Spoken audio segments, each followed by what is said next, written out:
আসসালামু আলাইকুম, আমি মোহাম্মদ আরিফ হোসেন ভুইয়া, প্রভাষক, হিসাব বিজ্ঞান বিভাগ, দনিয়া বিশ্ববিদ্যালয় কলেজ, ঢাকা। তোমাদের সবাইকে আবারও স্বাগতম দনিয়া বিশ্ববিদ্যালয় কলেজের পক্ষ থেকে আজকের এই অনলাইন ক্লাসে।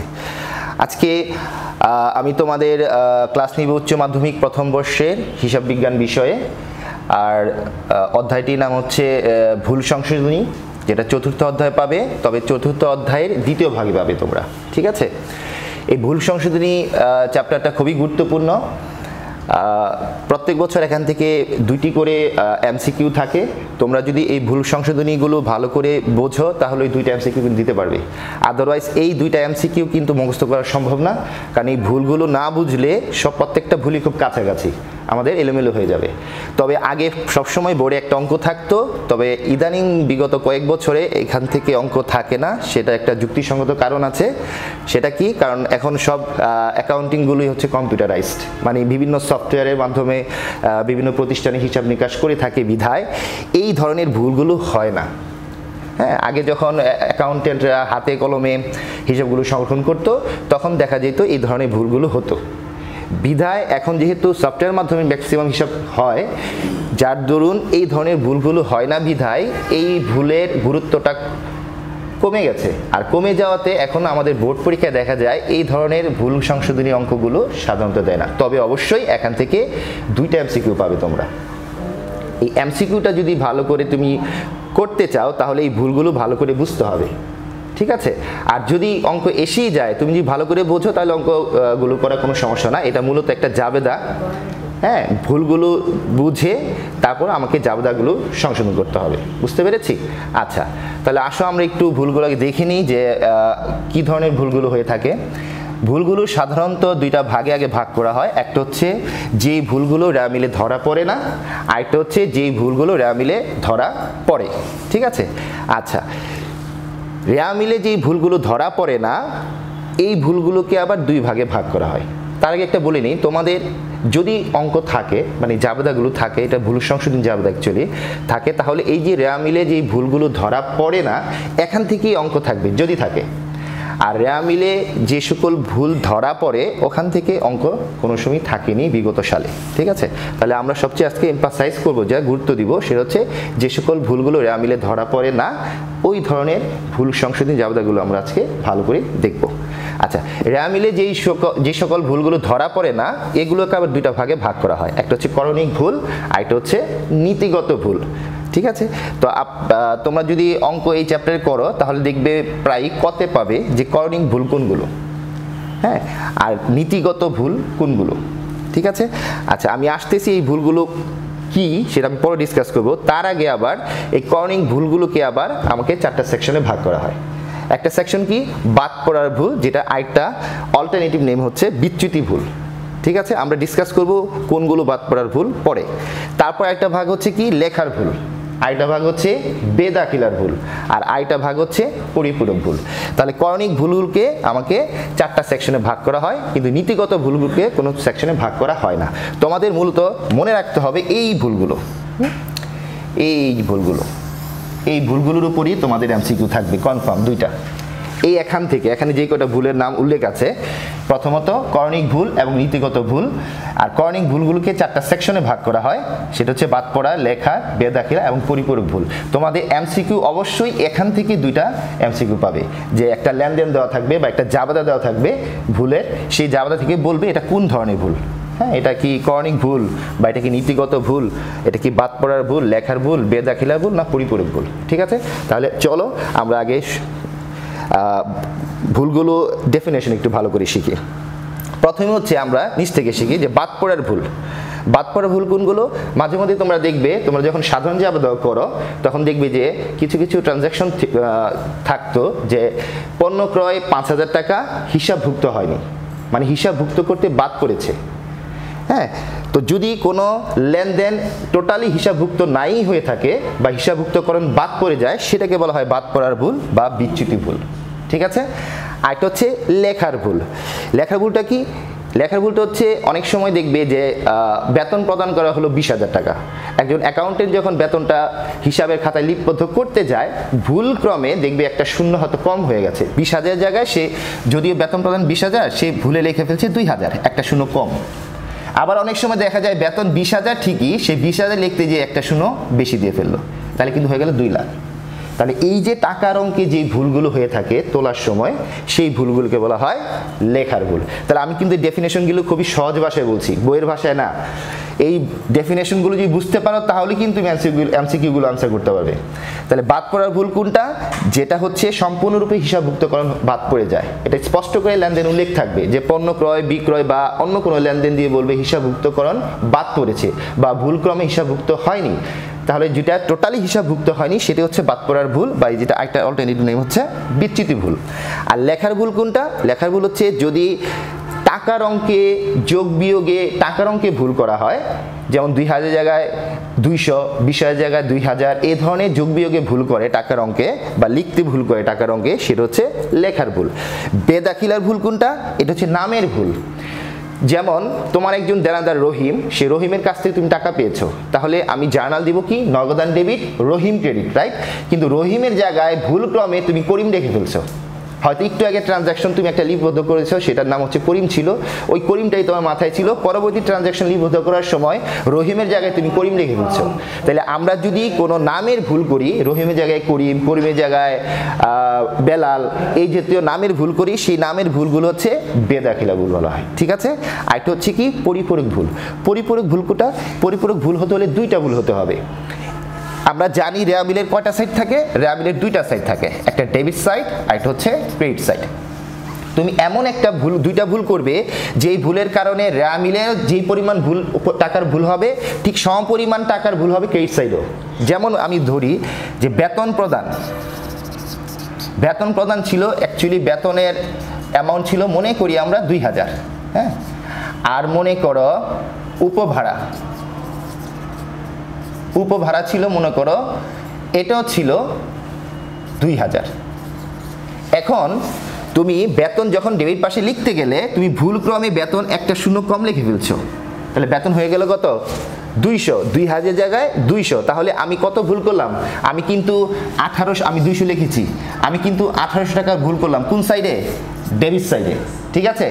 পরবর্তী আরেকটা আইটেম ছিল উপভাড়া। তুমি যখন রেয়ামিলে উপভাড়া লিখতে গেছো, তখন তুমি ক্রেডিট পাশে এটাও 2,000 জায়গায় ভুলক্রমে 200 লিখে ফেলছো। বুঝতে পেরেছি? তাহলে আমি কিন্তু উপভাড়া লিখে ফেললাম 200, তাহলে কিন্তু এখানেও কিন্তু একটা 1800 টাকা ডিফারেন্স। উপভাড়া কোন দিকে যায়? ক্রেডিট পাশে যায়। তাহলে দেখো আমি 2টা ভুল করেছি, একটা ডেবিট পাশে একটা ক্রেডিট পাশে, কিন্তু সমপরিমাণ টাকার ভুল করেছি। ডেবিট পাশেও আমি 1800 টাকা কম লিখেছি, ক্রেডিট পাশে কিন্তু আমি 1800 টাকা কম লিখেছি। তাহলে এই যে দোনো সাইডে একই পরিমাণ অ্যামাউন্ট ভুল করার জন্য কিন্তু রেয়ামিলটা কিন্তু মিলে যাবে। এই ভুলের জন্য কিন্তু রেয়ামিল গরমিল হবে না, তুমি কিন্তু ধরতেই পারবা না তুমি যে ভুল করেছো। বাট কিন্তু টোটালি 2টা লেনদেনে কিন্তু লিপিবদ্ধকরণ ভুল হয়েছে। সুতরাং উভয় সাইডে এই ধরনের ভুলের জন্য যে এই রেয়ামিল মিলে যায় সেটাকে বলা হয় পরিপূরক ভুল। কথা বুঝতে পেরেছি? তাহলে আমরা শিখলাম এই 4টা ভুল। এই 4টা ভুলের ডেফিনেশন যদি ভালো করে আমরা জানি তাহলে খুব সহজেই এমসিকিউ কিন্তু আনসার করা যায়। না জানলে কিন্তু পারবে না, সব কাছাকাছি এলোমেলো হয়ে যাবে। আচ্ছা, এখন আসো কর্নিং ভুলে যাই।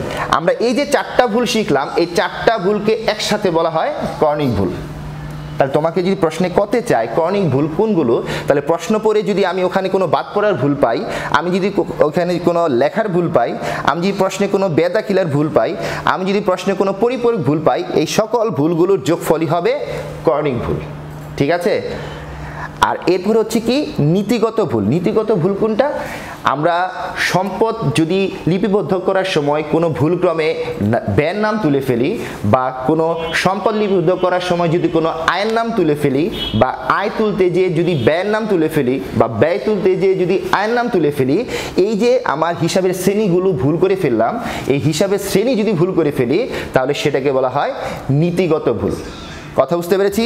সম্পদকে দায় লিখে ফেলবো ভুলে, বা দায়কে সম্পদে লিখে ফেলতে পারি, ব্যয়কে আয় লিখতে পারি, আয়কে ব্যয় লিখতে পারি।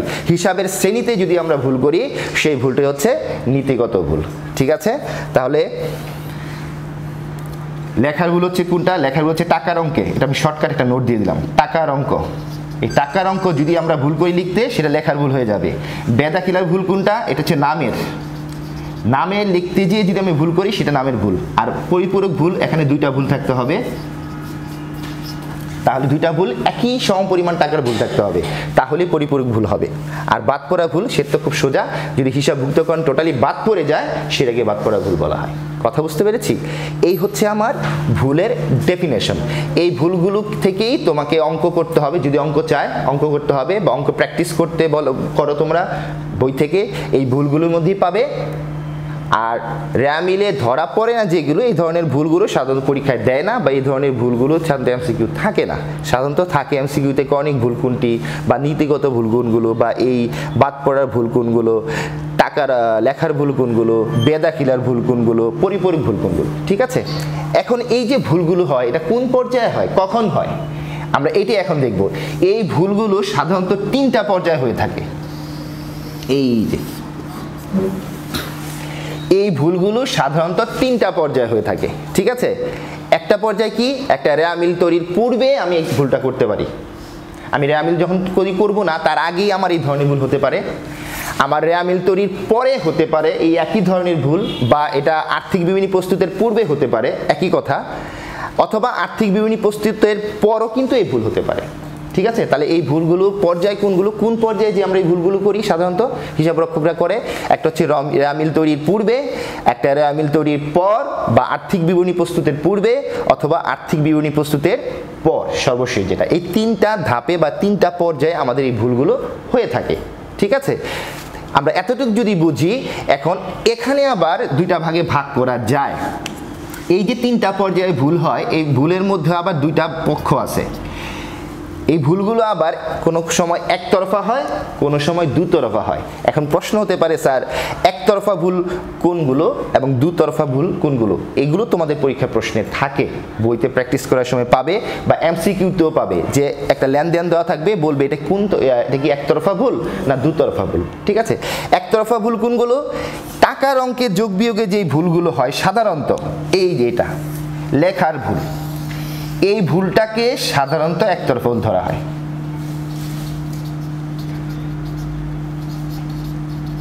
একতরফা ভুল। আমি যদি টাকার অঙ্কে যোগ বিয়োগে লিখতে ভুল করি, বা টাকার অঙ্কে পরিমাণ তুলতে ভুল করি, একটা শূন্য কম দেই বা একটা শূন্য বেশি হয়ে যায়, বা আমি 1500 জায়গায় 2500 দিয়ে দিলাম, এই ধরনের ভুল যদি করি, সেই ভুলটাই হচ্ছে একতরফা ভুল। আর বাকি যত ভুল আছে এগুলো সবই হচ্ছে দুতরফা ভুল। বুঝতে পেরেছি? তাহলে একতরফা ভুল কোনগুলো? লেখার ভুল যেগুলো, সেগুলো হচ্ছে, বা টাকার অঙ্কে যে ভুলগুলো করি সেগুলো হচ্ছে একতরফা ভুল, আর বাকি যত ভুল আছে এগুলো সব হচ্ছে দুতরফা ভুল। ঠিক আছে, তাহলে আমি একটু নোট দিয়ে দিই, এখানে টাকার অঙ্ক যে ভুলগুলো হয়ে থাকে এগুলো একতরফা, আর বাকি সবগুলো হচ্ছে দুতরফা ভুল। ঠিক আছে, আজকে আমরা শিখব রেয়ামিল এই যে ভুলগুলো, এই ভুলগুলো সবচেয়ে বেশি ওই 3 পর্যায়েই হয়ে থাকে। তবে 3 পর্যায়ের ভুলগুলোর জাবেদা করতে গেলে একটু প্রবলেম হয়ে যাবে, অনেক বড় হয়ে যাবে, বা অনেক কিছু তোমাদের হয়তো এলোমেলো হয়ে যাবে। আমরা সবসময় পরীক্ষায় বেশি পাবো এই রেয়ামিল তৈরির পরে যে এই ভুলগুলো হয়ে থাকে, এই ভুলগুলোর সংশোধন জাবেদা। বুঝতে পেরেছি? আমরা এই ভুলগুলো যে 3টা পর্যায় হয় তার মধ্যে এই পর্যায়টার জাবেদা তোমাদের বইতে বেশি থাকবে, বা বিগত সালের প্রশ্নগুলো তোমরা দেখো, ওখানে সবচেয়ে এই অঙ্কগুলোই থাকে। ঠিক আছে, রেয়ামিল তৈরির পরে যে ভুলগুলো, সেই ভুলগুলোর হয়, সেই ভুলগুলি এভাবে এই পর্যায়ে হয়। ঠিক আছে, তাহলে আমরা আজকে জাবেদা শিখব রেয়ামিল তৈরির পরে যদি আমরা এই ভুলগুলো করে থাকি, তাহলে এই কিভাবে এই ভুলগুলোর সংশোধন জাবেদা দিতে হয়, আমরা আজকে এটাই শিখব। ওটা ভালো করে শিখব, এটাই তোমাদের মূল বিষয় শেখার। এটা শেখার পর আমি এই দুইটা নিয়ে আলোচনা করব, তবে এই দুইটা মাথায় যদি খুব প্রেশার হয়ে যায় তা নেওয়ার দরকার নাই। তবে আমার দায়িত্ব বোঝায় দেওয়ার, আমি তিনটাই বোঝাই দিব, তবে তোমরা সবচেয়ে বেশি জোর দিবে এটার উপর। আমি প্রথমে এটা নিয়ে আলোচনা করব। ঠিক আছে, এটা যখন আলোচনা শেষ হয়ে যাবে তখন আমি এই দুইটা নিয়ে আলোচনা করব, যে এই দুই ধরনের ভুল হলে, রেয়ামিল তৈরির পূর্বেও যদি এই ধরনের ভুলগুলো হয়ে থাকে তাহলে কীভাবে সংশোধন জাবেদা দিতে হয়, বা আর্থিক বিবরণী প্রস্তুতের পর যদি এই ধরনের ভুলগুলো হয়ে থাকে তাহলে কীভাবে সংশোধন জাবেদা দিতে হয়। বাট আজকে আমরা মূল এমফাসাইজ করব, বা সবচেয়ে বেশি জোর দিব, সেটা হচ্ছে রেয়ামিল তৈরির পরে যদি এই ধরনের ভুলগুলো হয়ে থাকে তাহলে কিভাবে আমরা সংশোধন জাবেদা দিব। ঠিক আছে, তোমরা আশা করি সবার বই কিনেছ। তোমরা একটা সমস্যা আমরা শুরু করি, সেটা হচ্ছে সমস্যা 5। আমি পৃষ্ঠা নাম্বার দিয়ে দিচ্ছি হ্যাঁ, অঙ্ক তুলতে গেলে অনেক সময় লাগবে, তোমরা সবাই বইটা সামনে নিয়ে তারপর অঙ্কটা দেখো।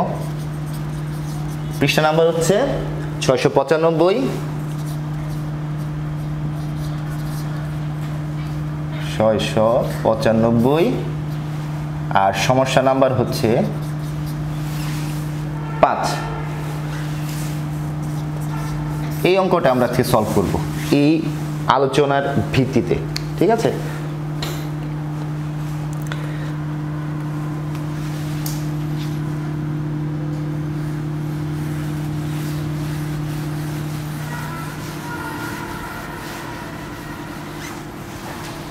আমরা একটা একটা করে সংশোধন দিব। আমার এই আলোচনাগুলো থাকলো যাতে তোমাদের আমার সাপোর্টিং দেওয়া যায়। আচ্ছা দেখো, তোমরা সমস্যা 5 নাম্বার অঙ্কটা যদি বের করো 695 পৃষ্ঠায়, ওখানে একটা অঙ্ক দেওয়া আছে যে মালতির তৈরিকৃত রেয়ামিল মিলে নাই। একটা রেয়ামিল মিলে নাই, তার মানে কি রেয়ামিল তৈরি করে ফেলছিস, তার রেয়ামিলটা মিলে নাই। হ্যাঁ, হিসাব প্রক্রিয়ায় নিম্নলিখিত ভুলগুলো ধরা পড়েছে, তার মানে এই ভুলগুলো কিন্তু রেয়ামিল তৈরির পর। ওখানে বলা আছে প্রশ্নে রেয়ামিল তৈরি করে ফেলেছে কিন্তু রেয়ামিলটা মিলে নাই, তার মানে ভুল হয়েছে কোথাও, তার মানে এটা হচ্ছে রেয়ামিল তৈরির পরে ভুলগুলো, ঠিক আছে? এখন কি কি ভুলগুলো সেইগুলো নিচে দেওয়া আছে দেখো। 1 নম্বরে হচ্ছে যন্ত্রপাতি মেরামত ব্যয় 2000 টাকা ভুলবশত যন্ত্রপাতি হিসাবে ডেবিট করা হয়েছে। আচ্ছা, তার আগে আমরা যদি করণীয়গুলো একটু জেনে নিই যে কি কি তোমাকে এখানে ফাইন্ড আউট করতে হবে। সেটা হচ্ছে ক নাম্বার হচ্ছে নীতিগত ভুলগুলো চিহ্নিত করো। এই যে দেখো নীতিগত ভুল চাওয়া হচ্ছে, এটা নীতিগত ভুলগুলো চিহ্নিত করো। তাহলে এই যে নীতিগত ভুলের ডেফিনেশন আমি কি বলেছিলাম, যে হিসাবের শ্রেণী যদি ভুলে চেঞ্জ করে ফেলি, আমি সম্পদকে দায়ে, দায়কে সম্পদে, ব্যয়কে আয়ে, আয়কে ব্যয়ে বা সম্পদকে ব্যয়ে, এইভাবে হিসাবের শ্রেণী যদি আমরা চেঞ্জ করে ফেলি তাহলে ওই ধরনের ভুলগুলি হচ্ছে নীতিগত ভুল। তাহলে আমি যদি এই ডেফিনেশনটা মাথায় রেখে আমি নীতিগত ভুলগুলো ফাইন্ড আউট করার চেষ্টা করি তাহলে কোনগুলো হবে। যেমন দেখো 1 নাম্বার যে ট্রানজাকশনটা দেওয়া আছে এটি কিন্তু একটা নীতিগত ভুলের ট্রানজাকশন। যেমন দেখো 1 নম্বরে কি বলা হচ্ছে যে যন্ত্রপাতি মেরামত ব্যয় 2000 টাকা ভুলবশত যন্ত্রপাতি হিসাবে ডেবিট করা হয়েছে। এখন যন্ত্রপাতি মেরামত ব্যয় করলে জাবেদা কি হয়? যন্ত্রপাতি মেরামত করলে কি যন্ত্রপাতি হয় না, যন্ত্রপাতি মেরামত করলে জাবেদা হয় মেরামত হিসাব। হ্যাঁ, মেরামত হিসাব ডেবিট হয় কিন্তু যন্ত্রপাতি যদি মেরামত করি। তবে হ্যাঁ, এখানে একটা কথা আছে, তুমি যদি নতুন যন্ত্রপাতি কিনো, কেনার পর মেরামত করো, সেই ক্ষেত্রে যন্ত্রপাতি ডেবিট। বাট ইউজুয়ালি এখানে কিন্তু বলে নাই নতুন না পুরাতন। না বললে আমরা যেটা স্বাভাবিক সেন্সে বুঝি যে একটা জিনিস মেরামত কখন প্রয়োজন হয়, কেনার পরে, ইউজ করার পরে যদি আমাদের সেটা সাধারণত কোনো প্রবলেম হয় তখন আমরা মেরামত করি। সুতরাং এই মেরামতটা আমার জন্য ব্যয় হিসেবে কাউন্ট করতে হবে। তাহলে মেরামত, যন্ত্রপাতি মেরামত ব্যয় যে 2000 টাকা, এটা কিন্তু মেরামত নামে ডেবিট করা উচিত, কিন্তু অঙ্কে কি করছে ওরা, ট্রানজাকশন ভুল কি করছে, যন্ত্রপাতি হিসাবে ডেবিট করা হয়েছে, যন্ত্রপাতি হিসাবে ডেবিট করা হয়েছে। ওরা ভুলে কি করছে, যন্ত্রপাতি করছে, ওরা এখানে যন্ত্রপাতি ডেবিট করে ফেলছে। তাহলে এটা কিন্তু ভুল, এটা রাইট। তাহলে আমি কিভাবে সংশোধন করব? সংশোধন করার নিয়ম হচ্ছে, যদি কোনো ভুলক্রমে কোনো হিসাবকে ডেবিট বা ক্রেডিট করা হয়, সেই ভুলটা সংশোধন করতে হবে। সংশোধন করলে কি করতে হবে, কাটতে হবে। কাটতে হলে কি আমি এইভাবে কলম দিয়ে কেটে দিলে হবে না, আমাকে কি করতে হবে, বিপরীত দাখিলা দিতে হবে, দিয়ে কাটতে হবে, ঠিক আছে? দেখো যন্ত্রপাতি ডেবিট ওরা ভুলে করছে, এখন যন্ত্রপাতিকে যদি কাটতে চাই, এখন আমি কি করব, যন্ত্রপাতি ক্রেডিট করে দিব। কথা বুঝতে পেরেছি? তাহলে যন্ত্রপাতি হয়ে যাবে এখানে ক্রেডিট। আর ডেবিট হওয়ার কথা ছিল কার, মেরামত, যার কথা ছিল তাকে সেই জায়গায় বসাবো, আর ভুলে যাকে ডেবিট বা ক্রেডিট করা হয়েছে তাকে কাটার জন্য আমি বিপরীত দাখিলা, উল্টা দাখিলা দিব, ঠিক আছে? তাহলে যন্ত্রপাতি ওরা ভুলে ক্রেডিট করেছিল, আমি এখন যন্ত্রপাতি কি করলাম, ক্রেডিট করলাম, কেটে দিলাম। আর সঠিকভাবে ডেবিট হওয়ার কথা ছিল কি, মেরামত, আমি মেরামতকে সঠিকভাবে ডেবিট করে দিলাম। এই হচ্ছে সংশোধন হয়ে গেল। বুঝতে পেরেছি? তাহলে আমরা ভুল জাবেদা হচ্ছে মেরামত ডেবিট, যন্ত্রপাতি ক্রেডিট, ঠিক আছে? এটা আমরা 1 নাম্বার জাবেদা হয়ে গেল।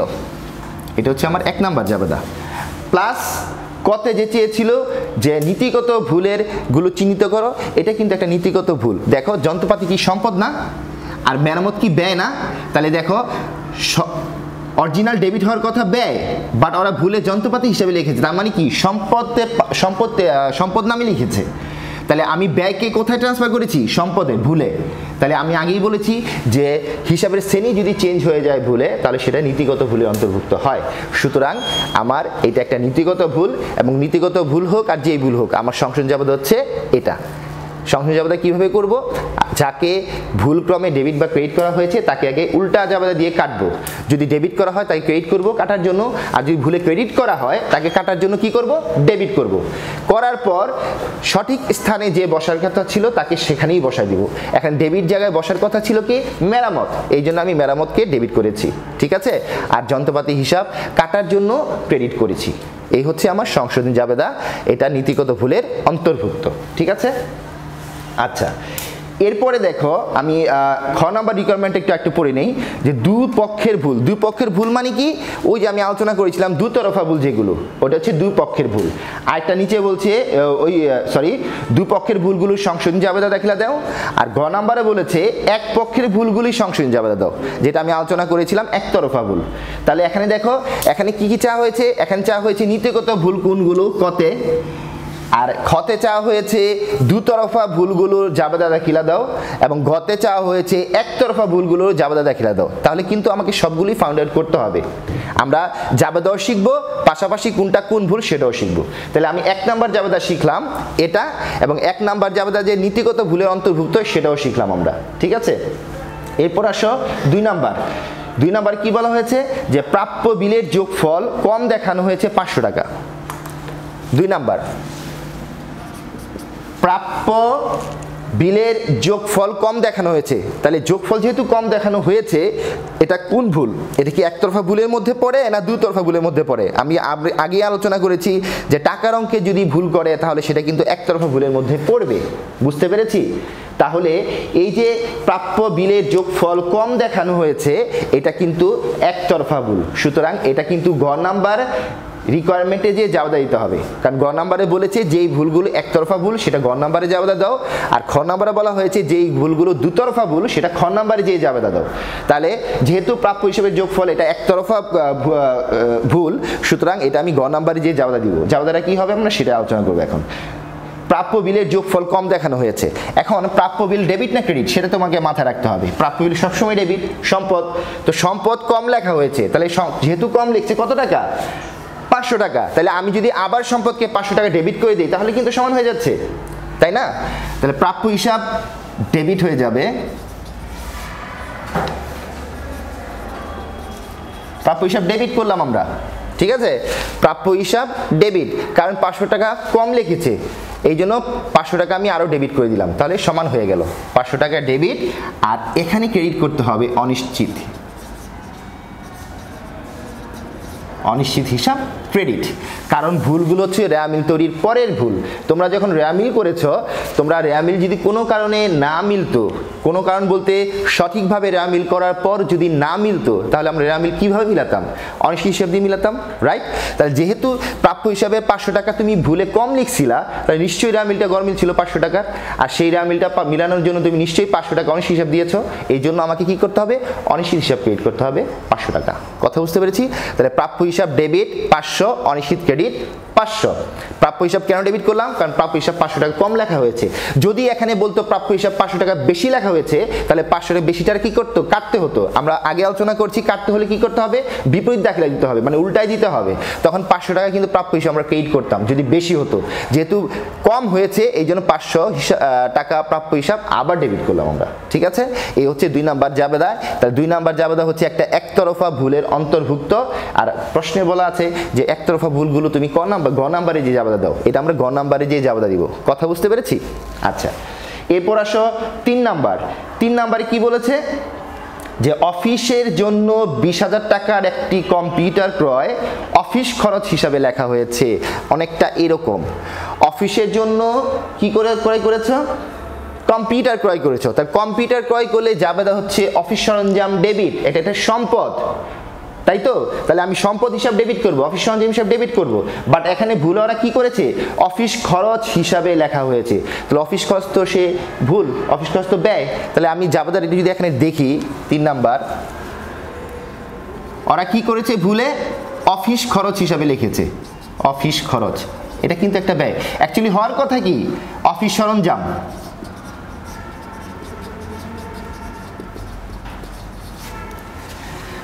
যেহেতু কম্পিউটার ক্রয় করেছো, তাহলে অ্যাকচুয়ালি হওয়ার কথা কিন্তু অফিস সরঞ্জাম ডেবিট, এটা কিন্তু ডেবিট হওয়ার কথা, এটা হচ্ছে অ্যাকচুয়াল সঠিক জাবেদা, বাট ওরা ভুলে কোথায় করেছে, অফিস খরচ হিসাবে ডেবিট করেছে, তাহলে এটা কিন্তু রং।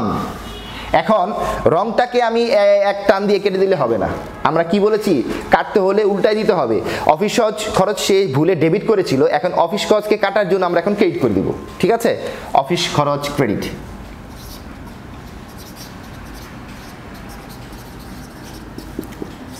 আমরা অফিস খরচ ক্রেডিট করলাম, আর ডেবিট হওয়ার কথা ছিল কি, অফিস সরঞ্জাম, তাকে আমরা ডেবিট হিসেবে রেখে দিলাম, এটা বাদ। কথা বুঝতে পেরেছি? তাহলে দেখো জার্নালটা কি দাঁড়াচ্ছে, অফিস সরঞ্জাম ডেবিট, অফিস খরচ ক্রেডিট। অফিস সরঞ্জাম ডেবিট হওয়ার সঠিক নিয়মে ডেবিট হওয়ার কথা, ওকে ডেবিট করলাম, আর অফিস খরচ ভুলে ডেবিট করা হয়েছিল, তাকে কাটার জন্য এখন ক্রেডিট করলাম, ঠিক আছে। তাহলে এই যে আমি সংশোধন জাবেদা দিলাম, এটা কোন ভুলের অন্তর্ভুক্ত? আমরা বলেছি যে টাকার অঙ্কে ভুল হলে সেটা একতরফা ভুল হয়, আর বাকি যত ভুল সেটা দুতরফা ভুলের অন্তর্ভুক্ত হয়। যেহেতু এটা টাকার অঙ্কে ভুল না, সুতরাং এটা কি কোন ভুলের অন্তর্ভুক্ত হবে, দুতরফা ভুলের অন্তর্ভুক্ত হবে, ঠিক আছে। আর দুতরফা ভুলের অন্তর্ভুক্তে জাবেদা দিতে হচ্ছে কোথায়, খতে। আমরা খতে যে এই জাবেদা দিব, এবং সেটা যে দুতরফা ভুল সেটা আমরা শিখে রাখলাম, কারণ অনেক সময় MCQ তো চাইবে এটা কোন ধরনের ভুল, যাতে আমরা ফাইন্ড আউট করতে পারি, ঠিক আছে। তারপর হচ্ছে কোনটা, 4 নাম্বার সুদ প্রাপ্তি। আমরা যদি এটা সুদ প্রাপ্তি 4 নাম্বার কি বলা হচ্ছে, দেখো, সুদ প্রাপ্তি 1000 টাকা ভুলবশত কমিশন হিসাবে ক্রেডিট করা হয়েছে। আচ্ছা, সুদ প্রাপ্তি যদি হয় তাহলে জার্নালটা কি, নগদান ডেবিট, সুদ ক্রেডিট। ভুলটা হয়েছে কোথাও, ক্রেডিট নিয়েই কিন্তু, দেখো ভুলবশত কমিশন হিসাবে ক্রেডিট করা হয়েছে। তাহলে সুদ যেখানে ক্রেডিট হওয়ার কথা ছিল, এটা ক্রেডিট হওয়ার কথা ছিল সুদ এখানে, কিন্তু ওরা কি করেছে, কমিশন হিসাবে ক্রেডিট করছে, এটা ভুল করেছে। ক্রেডিট হওয়ার কথা সুদ, যেহেতু সুদ পেয়েছি আমরা, বাট ওরা ভুলে কমিশন হিসাব ক্রেডিট করেছে। তাহলে আমরা যদি আবার সে আগে নিয়ে যাই, কমিশন যেহেতু ভুলে ক্রেডিট করেছে, কমিশনকে কাটার জন্য এখন কমিশনকে আমরা কি করব, ডেবিট করে দিব। তাহলে আমরা এখানে কমিশন ডেবিট করব, কমিশন ডেবিট করব, আর সুদ ক্রেডিট হওয়ার কথা ছিল, আমরা সুদকে ক্রেডিট করে দিলাম। এই হচ্ছে আমার সংশোধন জাবেদা। তার মানে যে সঠিক জায়গায় বসার কথা তাকে সঠিক জায়গায় বসাবো, আর যাকে ভুলে ডেবিট করা হয়েছে বা ক্রেডিট করা হয়েছে তাকে কাটার জন্য উল্টাই দিব, ডেবিট করলে ক্রেডিট করব, ক্রেডিটকে ডেবিট করব। এই হচ্ছে আমার সংশোধন জাবেদা, কমিশন ডেবিট, সুদ ক্রেডিট, ঠিক আছে। এখন এটা কোন ভুলে আমি কোথায় জাবেদা দিব, আমরা এটা কি খতে দিব না গদে দিব? খতে বলা ছিল যে সকল ভুলগুলো দুতরফা ভুল, ওই খতে ওই ভুলগুলো জাবেদা দাও। তাহলে এটা কিন্তু একটা দুতরফা ভুল, কারণ একতরফা ভুলের সংজ্ঞা কি, টাকার অঙ্কে যদি আমরা ভুল করি সেটা হচ্ছে একতরফা ভুল, আর টাকার অঙ্ক ভুল ছাড়া বাকি ভুলগুলো হচ্ছে দুতরফা ভুল। তাহলে সুতরাং এটা হচ্ছে দুতরফা ভুল, এবং সেটা আমরা খতে যে জাবেদা দিব।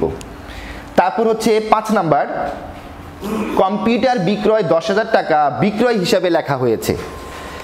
কম্পিউটার বিক্রয় 10,000 টাকা বিক্রয় হিসাবে লেখা হয়েছে। তাহলে কম্পিউটার যদি আমরা বিক্রি করি,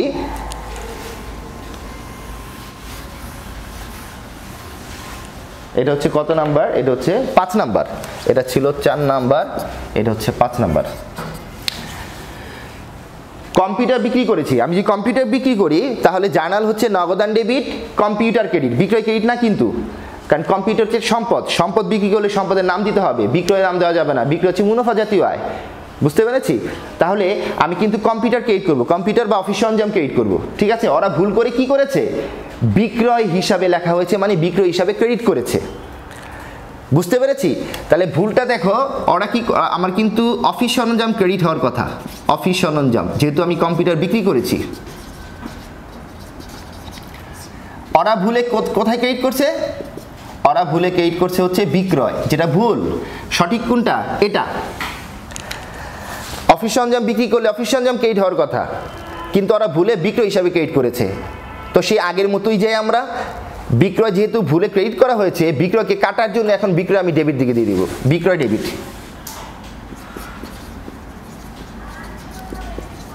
বিক্রয় ডেবিট। আর সঠিক ক্রেডিট হওয়ার কথা ছিল কে, অফিস সরঞ্জাম, আমি অফিস সরঞ্জামকে ক্রেডিট হিসেবে রাখবো, আর ওটা কাটা। এই হচ্ছে সংশোধন জাবেদা, বিক্রয়কে কাটার জন্য ডেবিট করলাম, আর অফিস সরঞ্জাম সঠিক নিয়মে ক্রেডিট হওয়ার কথা ছিল, অফিস সরঞ্জামকে ক্রেডিট করলাম। আর যেহেতু এটা একতরফা ভুল নয়, এটা হচ্ছে দুতরফা ভুল, সুতরাং এই জাবেদাটা দিতে হবে কোথায়, আমার এই জাবেদা দিতে হবে খ নাম্বারে, যে ঠিক আছে। সর্বশেষ যে জাবেদাটা সেটা হচ্ছে 6 নাম্বার, বিক্রয় কর্মী রাজীবকে বিক্রয় কর্মী রাজীবকে বেতন প্রদান 2000 টাকা বেতন হিসাবে 2 বার ডেবিট করা হয়েছে। তুমি বিক্রয় কর্মী রাজীব নামে একজন ব্যক্তি আছে যাকে বেতন দিয়েছো কত টাকা? 2000 টাকা। তো বেতন দিলে বেতন ডেবিট হয় আমরা জানি খুব স্বাভাবিকভাবেই, বেতন ডেবিট 2000 টাকা।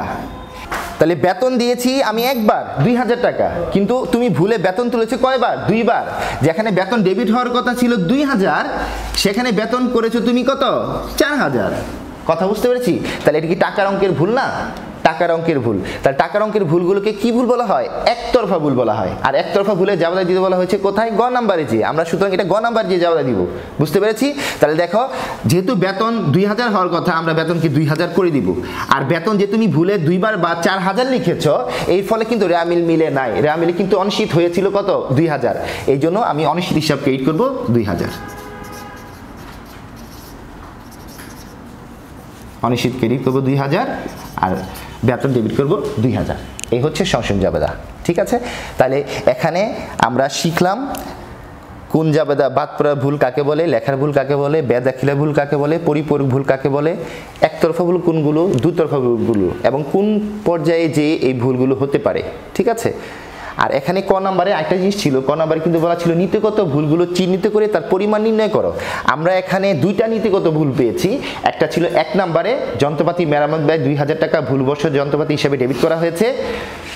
মেরামত ব্যয়কে না লিখে ভুলের সম্পত্তি হিসেবে লেখা হয়েছে, তার মানে হিসেবে শ্রেণী চেঞ্জ হয়ে গেছে, এই জন্য একটা নীতিগত ভুল, এটা 2000 টাকা।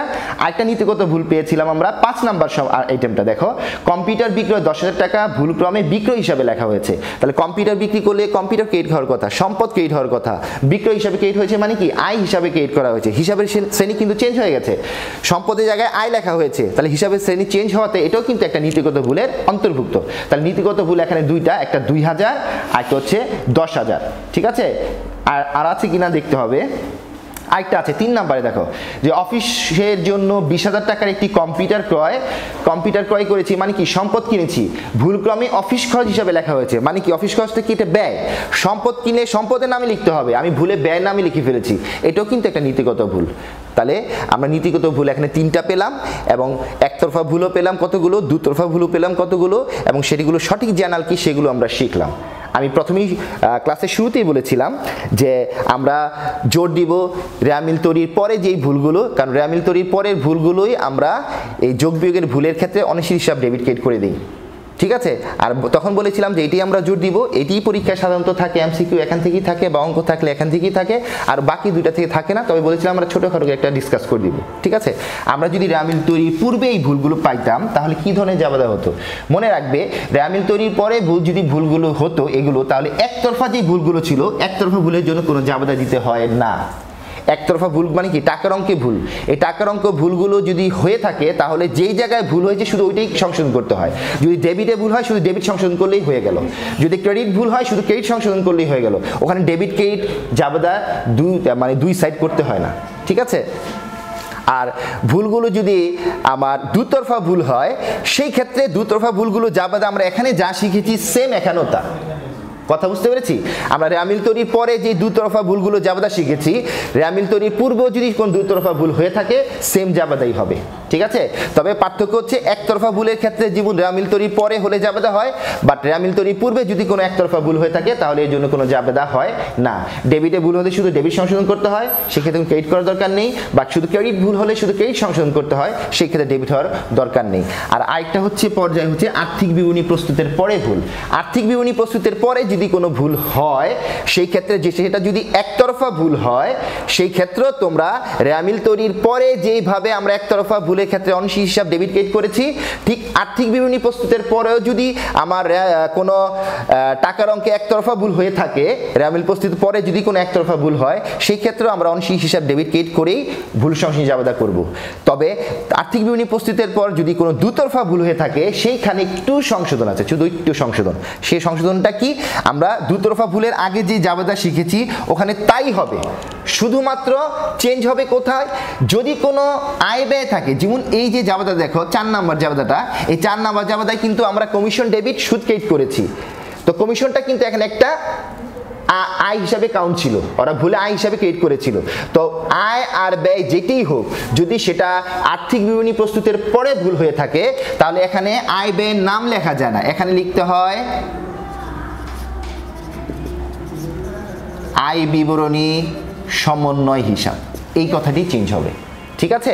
আয় বিবরণী সমন্বয় হিসাব করে তোমাকে সংশোধন করতে হবে, ঠিক আছে? আরেকটা কথা নোট এখানে বলে রাখা ভালো, যদি কোনো কারণে, আচ্ছা এটা দিয়ে না, এটাতে আরেকটা উদাহরণ দিয়ে বোঝাতে হবে, এটা দিয়ে আরেকটা কিছু বোঝাবো আমি পরে। আমি যদি এটাতে যাই 5 নম্বরে, যদি এটা কিন্তু একটা দুতরফা ভুল, যদি আর্থিক বিবরণী প্রস্তুতের পর কোনো দুতরফা ভুল হয়ে থাকে এবং সেই দুতরফা ভুলে যদি কোনো আয় ব্যয়ের নাম থাকে, সেই জায়গায় আয় ব্যয়ের নামগুলো মুছে যাবে, আয় ব্যয়ের নামগুলো দেওয়া যাবে না। যেমন বিক্রয় হচ্ছে একটা আয়, এই আয়ের নাম দেওয়া যাবে না, এখানে আমরা কি লিখবো? আয় বিবরণী সমন্বয় হিসাব লিখব। আর যদি কোনো ব্যয় থাকে, ঠিক আছে, সেই ব্যয়ের ক্ষেত্রেও আমরা ব্যয়ের নাম না দিয়ে আয় বিবরণী সমন্বয় দিব। আর ছোট্ট একটা নোট, সেটা হচ্ছে যদি আর্থিক বিবরণী প্রস্তুতের পর কোনো দুতরফা ভুল হয় এবং সেই ভুলটা যদি আয় ব্যয় নিয়েই হয়, আয় ব্যয় নিয়ে হয়, তাহলে আয়, এখানে দেখো কমিশনটা আয় হিসাবে ছিল, সুদটাও কিন্তু এখানে আয় হিসাবে ছিল, তাহলে ডেবিট ক্রেডিট সংশোধনের ক্ষেত্রে কিন্তু আমরা দুইটা আয়কেই আমরা ডেবিট ক্রেডিট করেছি। তাহলে আয় ব্যয় যদি ডেবিট ক্রেডিট করি কোনো সংশোধন জাবেদার ক্ষেত্রে, সেই ক্ষেত্রে যদি আর্থিক বিবরণী প্রস্তুতের পরে সেই ভুলটা হয়, সেই ক্ষেত্রে এই ধরনের ভুলের জন্য কোনো ভুল সংশোধন জাবেদা দেওয়া যাবে না আর্থিক বিবরণী প্রস্তুতের পর বললে, ঠিক আছে?